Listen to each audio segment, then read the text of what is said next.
அப்படியே எல்லாம் குளிச்சுட்டு ரெடி ஆகிட்டு அப்படியே கிளம்பலாமே பயபக்தியாக பட்டையை போட்டுன்னு சொல்லிட்டு பின்னாடி இருக்கிற அந்த அக்கா கேட்டா, அக்கா தின்னு வேணுக்கா அப்படின்னு கேட்டோம். எப்போ கோயிலுக்கா இல்லை உங்களுக்கு அப்பான்னு கேட்டாங்க. இல்லைக்கா எங்களுக்கு தான் பூசுறதுக்கு. அப்போ காசுலாம் வேணாம்பா அப்படின்னு சொல்லிட்டு கொடுத்துட்டாங்க. நானும் என் அண்ணனும் பட்டையை போட்டு அப்படியே வீரபத்ர கோயில்கிட்ட ஸ்ட்ரைட்டாக வந்து ஒரு கும்பிட போட்டு கிளம்பிடலாம் அப்படின்னு சொல்லிட்டு இங்கே வந்திருக்கோம். ஸோ வீரபத்ர கோயில் சாமியை கும்பிட்டுட்டு அதுக்கப்புறம் நம்மளுடைய பருவதமலை பயணத்தை நம்ம தொடங்க போகிறோம். அதுக்கு முன்னாடி நம்ம சேனலில் யாரெல்லாம் சப்ஸ்கிரைப் பண்ணலையோ அவங்க ப்ளீஸ் சப்ஸ்கிரைப் பண்ணிடுங்க. அந்த வீடியோக்குள்ளே போகலாம். ஹாய் காய்ஸ், எல்லாருக்கும் வணக்கம். ஸோ ரகு அண்ணா இவரும் வந்து நம்ம கூட பயணம் பண்ண போகிறாரு. பயணம் பண்ண போகிறோமா எங்கே அப்படின்னு உங்களுக்கு டவுட்டு. ஸோ இது வந்து பார்த்திங்கன்னா திருவண்ணாமலை பக்கத்தில் இருக்கக்கூடிய செங்கமலையை வந்து உள்ளே வந்திருக்கோம். பருவதமலைக்கு நம்ம இப்போ ட்ராவல் பண்ண போகிறோம். இங்கே நிறைய பக்தர்கள் வந்திருக்காங்க. ஆக்சுவலாக வந்து 2 வழி இருக்குது. என்னோடய மாப்பிள்ளை வந்து ஊர்லேருந்து வந்துட்டுருக்காங்க, அப்படியே ராமநாதபுரத்துலேருந்து. ஸோ அவரும் வந்து பார்த்திங்கன்னா வந்திருக்காரு. ஆனால் அவர் வேறு இடத்துக்கு போயிட்டார். ஸோ இங்கே பக்கத்தில் ஒரு ஆஞ்சநேயர் கோயில் இருக்குது. இங்கேருந்து 6 கிலோமீட்டர் டிஃப்ரெண்ட்டில் அவர் அங்கேருந்து ஏறாரு, நான் இங்கேருந்து ஏறேன். ஸோ இது ரெண்டுமே வந்து ஒரு இடத்துல ஜாயிண்ட் ஆயிருன்னு சொல்லி சொன்னாங்க. அதுக்கப்புறம் அங்கேருந்து ஒரே வழியில் போகிற மாதிரி இருக்கும். ஸோ இந்த பர்வத மலைக்காக வந்து நிறைய வேண்டுதல் அந்த மாதிரி இருக்கிறவங்க, நிறைய பக்தர்கள்லாம் வந்து உங்களுக்கு தேவையான விஷயம், நீங்கள் எதிர்பார்க்குற விஷயம் அதெல்லாம் வந்து வேண்டி மலை ஏறி சாமி கும்பிட்டு போனீங்கன்னா கண்டிப்பாக அது நிறைவேறுது, நடக்குது அப்படின்னு சொல்கிறாங்க. வாய்ஸ் கொஞ்சம் டிஃப்ரெண்ட்டாக இருக்கும், அட்ஜஸ்ட் பண்ணிக்கோங்க எல்லாரும். மோட்டரைசேஷன் வாய்ஸ் மாதிரி வரும்னு நினைக்கிறேன். ஸோ இப்போ நம்மளுடைய ஜேர்னி ஸ்டார்ட் பண்ணலாம். ஒரு த்ரோட் இன்ஃபெக்ஷன்றதுனால வந்து என்னுடைய வாய்ஸ் வந்து கொஞ்சம் டிஃப்ரெண்ட்டாக மாறிடுச்சு, வேற ஒன்றும் இல்லை. ஸோ இப்போ எங்கள் ரகு அண்ணன் என்ன காரணத்தினால அவர் வந்து வேண்டிட்டு மலை ஏறுறாருன்னு பார்த்தீங்கன்னா, அவருக்கு வந்து கல்யாணம் நடக்கணும் அவர்கிட்ட அவர் வேண்டிட்டு இப்போ மலை ஏறுறாரு. கண்டிப்பாக அடுத்த டைம் வந்து கல்யாணம் பண்ணிட்டு நல்லபடியாக ஃபேமிலியோட மலை ஏறுவார். என்னென்ன பண்ண முடியாது. ஓகே சரி, இப்போ நம்மளுடைய ஜேர்னி ஸ்டார்ட் பண்ணலாம். இது வந்து வீரபத்ர சாமி கோயில். ஸோ இங்கே வந்து சாமி கும்பிட்டு இப்போ நம்ம ஏறுறோம். அந்த பக்கம் வந்து ஒரு ஆஞ்சநேயர் கோயில் இருக்கும். இங்கே வந்து உங்களுக்கு எல்லாமே வந்து கடைகள்லாம் இருக்குது. நீங்கள் எல்லாமே பர்ச்சேஸ் பண்ணிக்கலாம். உங்களுக்கு தேவையான திங்ஸஸ் எல்லாம் இங்கே நீங்கள் பர்ச்சேஸ் பண்ணிக்கலாம். இப்போ நம்ம ஜேர்னி ஸ்டார்ட் பண்ண போகிறோம். நீங்களும் எங்களோட சேர்ந்து இந்த ஒரு ஜேர்னியை வந்து கண்டினியூ பண்ணுங்கள். வாங்க போகலாம். ஸோ இங்கே ஃபுல்லாக பார்த்தீங்களா, இது ஃபுல்லாக பைக்கு. அதுக்கு பேக் சைடில் வந்து கார் பார்க்கிங் இருக்குது. இங்கே வந்து ரெஸ்ட் ரூம் இருக்குது. ஸோ ஜென்ஸ் டாய்லெட்டு, லேடிஸ் டாய்லெட்லாம் இருக்குது. குளிச்சிக்கலாம். இங்கே வந்து டாய்லெட்லாம் போய்க்கலாம். போய்ட்டு ரிஃப்ரெஷ் ஆகிட்டு நம்ம ஃப்ரெஷ்ஷப்பாக போகிற மாதிரி. சரி, நான் மாற்றி சொல்கிறேன். ஆக்சுவலாக இங்கே தான் ஆஞ்சநேயர் கோயில் இருக்குது பார்த்தீங்களா. ஸோ அங்கே வந்து வீரபத்ர கோயில், வீரபத்ர சாமி கோயில். ஸோ இங்கே ஆஞ்சநேயர் கோயில். அங்கே சாமி கும்பிட்டு இங்கே சாமி கும்பிட்டு அப்படியே வந்து இங்கே வாங்கப்பா வந்து ஆசீர்வாதம் வாங்கிட்டு போங்க அப்படின்னு சொல்லிட்டு அவரே வந்து கூப்பிட்டு எங்களுக்கு இது பண்ணாங்க, பிளெஸிங் பண்ணாங்க. ஸோ இதுதான் வந்து ஆஞ்சநேயர் கோயில். இந்த ஆஞ்சநேயர் கோயிலில் நம்ம சாமி கும்பிட்டுட்டு அப்படியே நம்மளுடைய பயணத்தை வந்து நம்ம தொடங்குறோம். இப்போ வந்து போயிட்டு இருக்கிறது வந்து நம்ம ஜஸ்ட் வந்து வாக் பண்ணிட்டு போகிறோம். இதுவே வந்து ஒரு 2.5 கிலோமீட்டர் 3 கிலோமீட்டர் கிட்டத்தட்ட இருக்கும் அப்படின்னு சொன்னாங்க. இன்னும் நம்ம வந்து மலை அடிவாரத்துக்கு நம்ம இன்னும் போகலை. ஸோ அங்கே தெரியுது பார்த்தீங்களா, அந்த மலை உச்சிக்கு தான் இப்போ நம்ம போக போகிறோம். அதுதான் இங்கே வந்து பார்த்தீங்கன்னா நிறைய வந்து கல்லெல்லாம் வந்து அடுக்கி கட்டி வச்சிருக்காங்க. இது வந்து கேட்டதுக்கு அங்கே இருக்கக்கூடிய பக்தர்கள் என்ன சொன்னாங்கன்னா, நிறைய பேர் எங்களுக்கு வந்து வேண்டுதல் இருக்கும்போது இந்த மாதிரி கட்டி வச்சுட்டு போனால் அது நடக்கும் அப்படின்ற மாதிரி சொன்னாங்க. உடனே எங்கள் அண்ணனும் அப்போ நம்மளும் ஒரு வீடை கட்டிடுவோமா அப்படின்னு சொல்லிட்டு அவரும் வந்து கல்லை தேடிக்கிட்டு இருக்காரு. அதனால் அவர் ஒரு சைடில் வந்துட்டு இருக்காரு, நான் ஒரு சைடில் வந்துக்கிட்டு இருக்கேன். இன்னைக்கு கல்லை தேடி வீடை கட்டல எங்கள் அண்ணனுக்கு இன்னும் 3 மாதத்துல கல்வி நடந்துடணும். வெறி குண்டு கல்லை தேடிக்கிட்டு இருக்காரு. கண்டிப்பாக கல் கிடைச்சிடும் நினைக்கிறேன். சாப்பாடு போடுறாங்க பொழுது. ஸோ ஆல்மோஸ்ட் வந்து நம்ம 1.5 கிலோமீட்டர் வந்து நம்ம உள்ளே ரீச் ஆகி வந்திருக்கோம். ஸோ இப்போ தான் வந்து மலையோட அடிவாரத்துக்கு வந்திருக்கோம். ஸோ இங்கே பார்த்தீங்கன்னா பெரிய பெரிய அண்டா குண்டா சட்டி வச்சுக்காங்க. சாப்பாடுலாம் போடுவாங்க பொழுது. இப்போ சாப்பாடு போடுறாங்கன்னு தெரியல.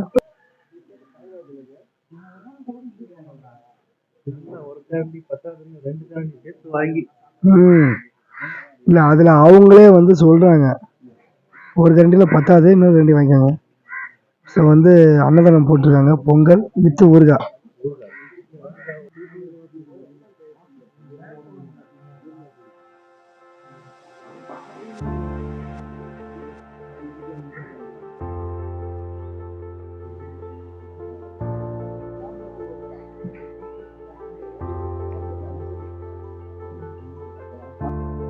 இப்போ நான் ஒரு டைலாக் சொல்லட்டுமா? கிரீஸ்டாப்பாவை எப்படி எட்டி வதச்சேன். கவுண்டமணி அவருடைய ஃபேமஸான ஒரு டைலாக்.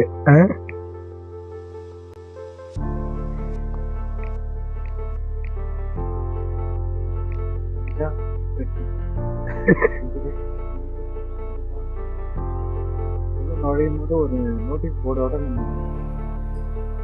இங்கே வந்து எச்சரிக்கைன்னு சொல்லிட்டு ஒரு போர்டு வச்சுருக்காங்க. இது வந்து தமிழ்நாடு கவர்மெண்ட் வச்சுருக்காங்க. வனத்துறை பகுதியில் வந்து இந்த திங்ஸ் எல்லாம் நம்ம எடுத்துகிட்டு போகக்கூடாது, இதெல்லாம் வந்து இங்கே பயன்படுத்தக்கூடாது அப்படின்னு சொல்லிட்டு. கோயில் இது என்ன கோயில் வந்து பார்த்திங்கன்னா வனதுர்கை அம்மன் கோவில். ஸோ இந்த கோயிலில் வந்து அம்மன் கோவில், இங்கே நம்ம அப்படியே சாமியெல்லாம் கும்பிட்டுட்டு அப்படியே போகிற மாதிரி இருக்கும். ஸோ இந்த பக்கம் பார்த்திங்கன்னா ஃபுல்லாக எங்கள் அண்ணனோட ஃப்ரெண்ட்ஸ் தான் எல்லாருமே. அண்ணனோட ஸ்டெப்புக்கு ஒரு பாட்டு போடலாம், காப்பிரைட் ஆகிடும், அதெல்லாம் நானே பாடிடுறேன். ஏழை இலை மலை எங்கள் வீட்டு சாமி மலை 8 நடந்து 8 வச்சு போகிறாரு, சிகப்பு கலர் வேக மாட்டிக்கிட்டு போகிறாரு. கைஸ், இந்த ரூட் உங்களுக்கு ஞாபகம் இருக்குங்களா? நம்ம ஆஞ்சநேய கோயிலேருந்து வந்தோம்ல, அந்த ஸ்ட்ரைட் ரூட்டு தான் இது. இந்த பக்கம் பக்கத்தில் வந்து பார்த்தீங்கன்னா ஏதோ பிளாக் பண்ணி வச்சுக்கிற மாதிரி இருக்குது. கரெக்ட், இந்த இடத்துல பாதை இருக்குது. ஆனால் நம்ம பிரசாதம் சாப்பிட்டுட்டு போகணும் அப்படின்றதுக்காக வந்து அந்த பாதையை அடைச்சிட்டு இந்த வழியை வந்து பிரசாதம் சாப்பிட்டு வனதுர்கை அம்மனை கும்பிட்டு இந்த வழியை போகிற மாதிரி இவங்க பிளான் பண்ணி வச்சுருக்காங்க. அதனால தான் அந்த பாதையை அடைச்சிருக்காங்க.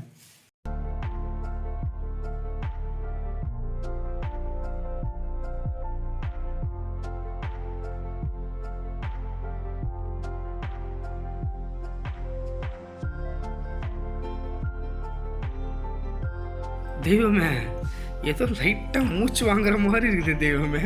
உங்களுக்கு ஏதாவது சிம்டம்ஸ் தெரியுதா?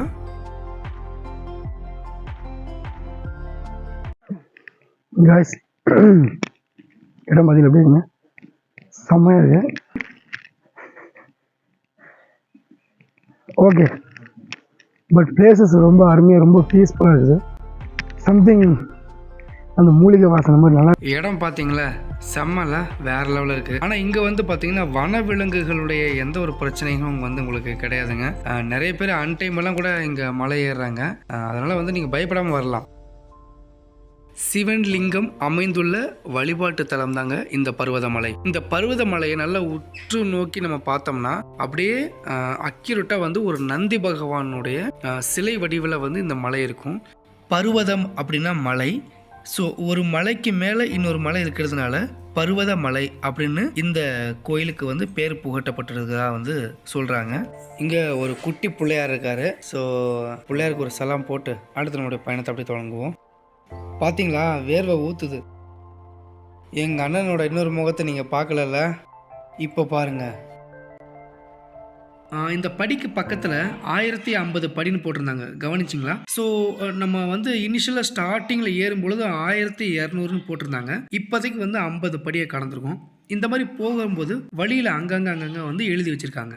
அண்ணன் கொஞ்சம் லைட்டாக டயர்ட் ஆகிட்டாப்புல. ஒன்றும் கவலைப்படாதீங்க, தம்பி உடையான் படைக்க அஞ்சான் அப்படின்னு சொல்லிட்டு அவருடைய பேக்கை நான் வாங்கிட்டு நீங்கள் மெதுவாக பின்னாலே வாங்கோ, நான் முன்னாலே போகிறேன் அப்படின்னு சொல்லிட்டு அவர் வர சொல்லியிருக்கேன். அவருடைய மெதுவாக ஏறிட்டு இருக்காரு. நாங்கள் வர்ற வழியில் ஒரு சிவன் சன்னிதானம் இருந்துச்சு. ஸோ பார்த்த சாமியெல்லாம் கும்பிட்டுட்டு அப்படியே நம்ம கண்டினியூ பண்ணலாமே அப்படின்னு நாங்கள் எங்களுடைய ஜேர்னியை வந்து நாங்கள் கண்டினியூ பண்ணோங்க. அப்போ தான் கைஸ் ஒரு அமானுஷமான ஒரு விஷயம் நடந்துச்சு. ஸோ அதை நான் வந்து ஷூட்டில் காட்டல, ஏன்னா நான் ரொம்ப பதட்டப்பட்டுட்டேன். எனக்கு என்ன பண்ணுறேன்னு தெரியல. வந்துட்டே இருந்தோம், திடீர்னு உதவி எனக்கு ஏதோ சம்திங் ஒரு மாதிரி பண்ணுது, எனக்கு ஏதோ ஒன்று ஆகுது அப்படின்னாரு. சரி அண்ணா கொஞ்சம் உட்காருங்கண்ணா அப்படின்னு லைட்டாக அப்படியே கண்ணை மூட்டினார். திடீர்னு ஒரு மாதிரி சாமி உள்ளே வந்து ஆடுற மாதிரியோ சம்திங், எனக்கு அதை சொல்ல தெரில. அவருக்குள்ளே ஏதோ ஒரு வைப்ரேஷன் ஆச்சு. உடம்பெல்லாம் ஃபுல்லாக ஷேக் பண்ணார். பக்கத்தில் யாரை கூப்பிட்றதுன்னு தெரியல, எனக்கு என்ன பண்ணுறதுன்னு தெரியாமல் அவர் அழுத்தி பிடிச்சி உட்கார வச்சிட்டேன். அவர் அதையும் தாண்டி அவர் ரொம்ப ஒரு மாதிரி ஷேக் பண்ணார் பாடி. எனக்கு ரொம்ப பயந்துட்டு நான். ஒரு 40 செகண்ட்ஸ் இருக்கும். திருப்பி அவர் அப்படியே கம்மியாக ரிலாக்ஸாக உட்காந்தாரு. அப்புறம் அவர் அப்படியே பாறை மேலே படுக்க வச்சேன். கொஞ்சம் ரிலாக்ஸ் பண்ணிட்டு அப்புறம் எழுந்திரிச்ச உடனே பக்கத்தில் போயிட்டு இருந்தவங்களை கூப்பிட்டு ஆனால் கொஞ்சம் தண்ணி கொடுங்கண்ணா அப்படின்னு சொல்லி வாங்கி அவருக்கு தண்ணி கொஞ்சம் கொடுத்து இப்போது ஹீஸ் ஆல்ரைட் ஓகே.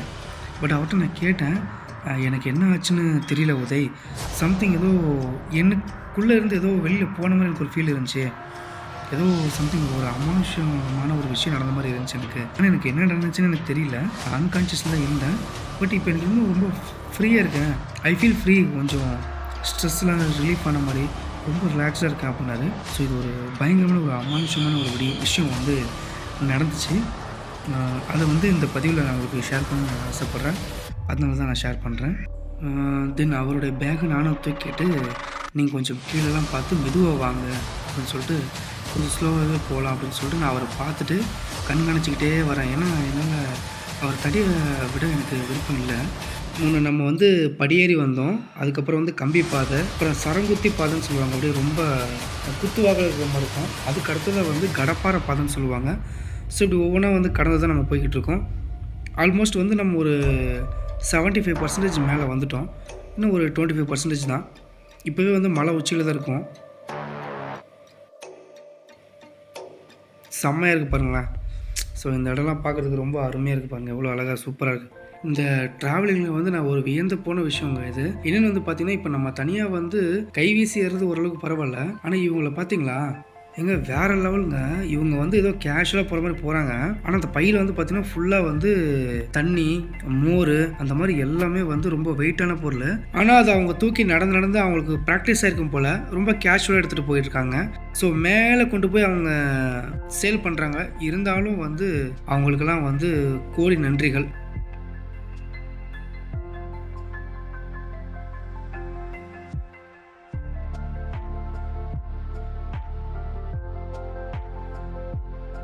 இந்த மரத்தில் எல்லாம் வேண்டி எல்லாம் கட்டியிருப்பாங்க போல். இந்த மரத்தில் மட்டும் பர்டிகுலராக ஃபுல்லாக இவ்வளோ கட்டி வச்சுருக்காங்க நிறைய பேர். பார்த்தீங்கள, நிறைய பேர் கட்டியிருக்காங்க. ஸோ உங்களுக்கு வேண்டுதல் இருந்தால் நீங்கள் கூட இங்கே வந்து தொட்டில் கட்டிட்டு போகலாம். கைஸ், ஆல்மோஸ்ட் நம்ம வந்து கிளைமேக்ஸ்க்கே வந்துட்டோம். ஸோ இதுதான் வந்து லாஸ்ட்டு ஒரு டஃபஸ்ட்டு பொசிஷன் மேலே ஏறுறதுக்கு. இதுதான் வந்து கடப்பாறை பாதைன்னு சொல்லுவாங்க. இந்த இடத்த நல்லா பார்த்துக்கோங்க. உங்கள் குழந்தைங்கனால இந்த இடத்துலலாம் ஏறி வர முடியும். அந்தளவுக்கு ஒரு மெச்சூரிட்டியான குழந்தைங்க, கொஞ்சம் பெரிய குழந்தைங்கன்னா கண்டிப்பாக நீங்கள் கூட்டிகிட்டு வரலாம்.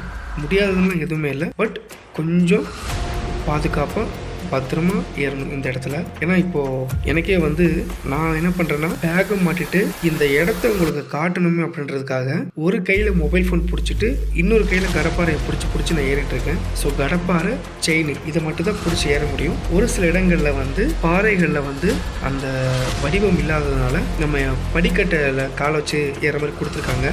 எனக்கு முன்னாடி ரகுவனை ஏறிட்டு இருக்கிறது தெரியுதுங்களா, அது வந்து இரும்பு படிக்கட்டு.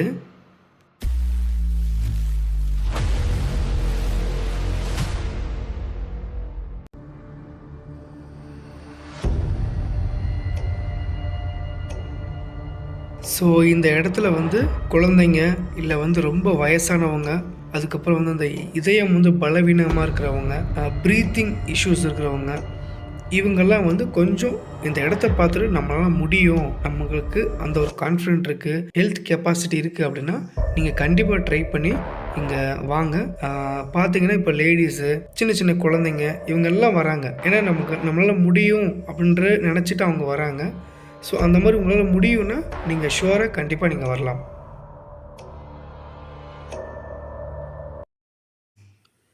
மாப்பிள்ளை தான் கை காட்டுறாப்புல. ஓகே. இது வந்து பார்த்திங்கன்னா சிவன் வந்து இந்த இடத்துல வந்து காலை வச்சுட்டு அதுக்கப்புறம் போனதாக சொல்லியிருக்காங்க. ஸோ இது சிவனுடைய பாதம் பட்ட இடம். வேண்டிக்கங்கண்ணே, நல்ல புத்தியை கொடு சாமி அப்படின்னு.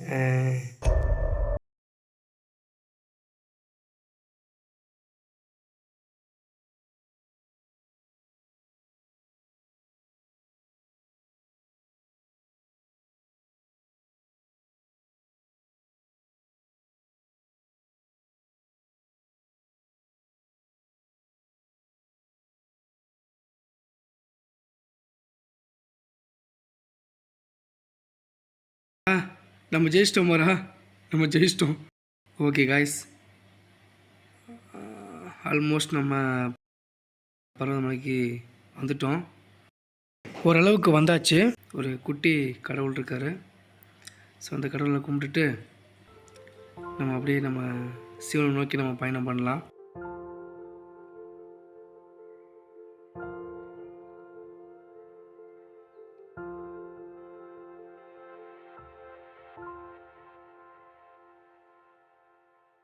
கைஸ், இந்த என்ட்ரன்ஸை பாருங்களேன். இந்த என்ட்ரன்ஸு ப்ளஸ் கோயில், எதுக்காக இதை நான் சொல்கிறேன் அப்படின்னா, நம்ம கடந்து வந்த பாதையை நீங்கள் எல்லாருமே பார்த்துருப்பீங்க.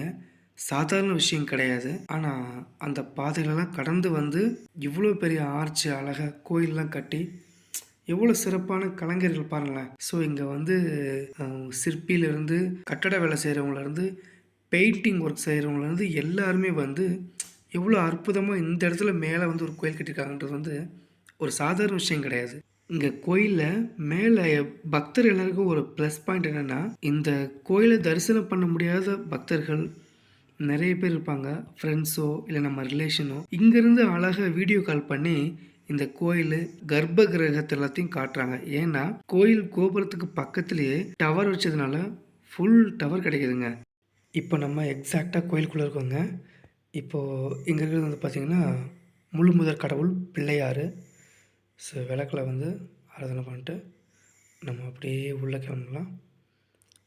முருகன் சித்தர்கள் வாழ்ந்த காலங்களை பற்றி குறிப்பிட்டிருக்குது.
என் வாழ்நாளில் இந்த நாள் நான் கண்டிப்பாக மறக்க மாட்டேங்க. ஏன்னா தரிசனம் முடிஞ்சு வந்து கண்கலங்கி நின்றேன் வெளியில். வழக்கமாக கோயிலுக்கு போகும்போது பூஜை பொருட்கள் நம்ம வாங்கிட்டு போய் கொடுக்குறது உண்டு. அதோடு நம்ம கடமை முடிஞ்சிடும். ஆனால் இந்த பர்வதமலையில் அப்படி கிடையாதுங்க. நம்ம வாங்கிட்டு போன பூஜை பொருட்களால் நம்மளே அபிஷேகம் பண்ணலாம். அந்த ஒரு வாய்ப்பு இந்த கோயிலில் கிடச்சிச்சு. பன்னீர், பால், திருநீர் இது 3 வாங்கிட்டு போய் கொடுக்கும் பொழுது உங்கள் கைகளால் நீங்களே அபிஷேகம் பண்ணலாம் அப்படின்னு சொன்னாங்க. ஸோ இந்த வாய்ப்பு உங்களுக்கு கிடைக்கணுமா, உங்கள் கைகளால் அந்த சிவபெருமானை நீங்கள் அபிஷேகம் பண்ணணும்னா கண்டிப்பாக இந்த பர்வதமலைக்கு நீங்கள் குடும்பத்தோடு வாங்க. இங்கே கோயிலுக்கு பக்கத்தில் மடத்தில் அன்னதானம் போட்டாங்க.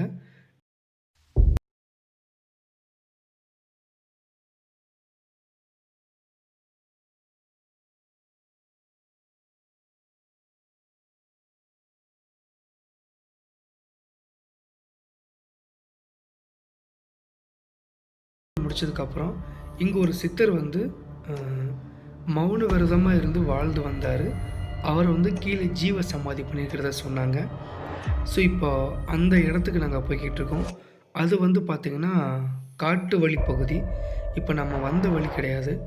அந்த வழியில் தான் என்னுடைய மாப்பிள்ளை, அவங்க டீம் பரமக்குடி, இலந்தைக்குளம், சிவகங்கை இந்த இடங்கள்ல இருந்தெல்லாம் வந்து ஃப்ரெண்ட்ஸ் வந்திருக்காங்க என் மாப்பிள்ளை கூட. ஸோ நாங்கள் எல்லாம் ஒன்றா சேர்ந்து தான் இப்போது காட்டு வழி பகுதியில் கொஞ்சம் நேரம் ஓய்வு எடுத்து அப்படியே எங்கள் ரகுவண்ணனையும் பொத்துனா கூட்டிகிட்டு போய்கிட்டு இருக்கோம்.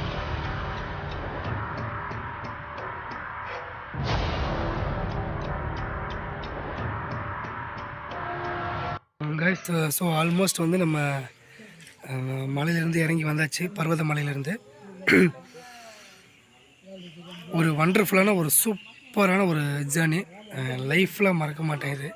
ஸோ அந்தளவுக்கு ஒரு ஸ்வீட்டான ஒரு மெமரியான ஒரு ஜேர்னி இது.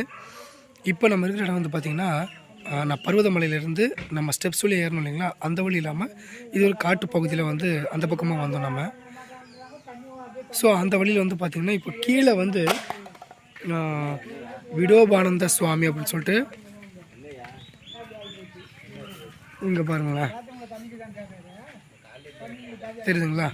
ஸோ இவர் தான் இவர் வந்து பார்த்திங்கன்னா கிட்டத்தட்ட வந்து இவர் வந்து அந்த காலத்தில் இந்த மலை ஏறிட்டு அங்கேயே வந்து கிட்டத்தட்ட 17 வருஷமாக வந்து மௌன விரதத்தில் இருந்திருக்காரு. யார்ட்டையுமே பேச மாட்டார் அப்படின்னு சொல்லிட்டு. அதுக்கப்புறம் அங்கேயே இருந்து இவர் முச்சமடைஞ்சு மூச்சு பெற்று இந்த இடத்துல வந்து இவருக்கு ஜீவ சமாதி பண்ணியிருக்காங்க. ஸோ அந்த இடத்துல தான். ஸோ இது வந்து காட்டுப்பகுதி பயணம் பண்ணும்போது தான் நீங்கள் இந்த இடத்த வந்து பார்க்க முடியும். எனிவே இன்றைக்கி நிறைய விஷயங்கள் நம்ம பார்த்துருப்போம். இந்த பயணத்தில் நம்ம நிறைய விஷயங்கள் பேசியிருக்கோம். கண்டிப்பாக வந்து ஃபேமிலியாக ட்ரை பண்ணுறீங்கன்னா, குழந்தையெல்லாம் வச்சுருந்தீங்கன்னா கொஞ்சம் பார்த்து இது பண்ணுங்கள்.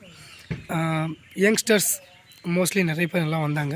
அதே மாதிரி வயசானவங்க, பெரியவங்க, எப்படி சொல்கிறதுனா லேடிஸு, குட்டி குட்டி குழந்தைங்க கூட வந்திருந்தாங்க நிறைய பேர். அதெல்லாம் பார்க்குறதுக்கு ரொம்ப வியப்பாக இருந்துச்சு, ரொம்ப ஆச்சரியமாக இருந்துச்சு.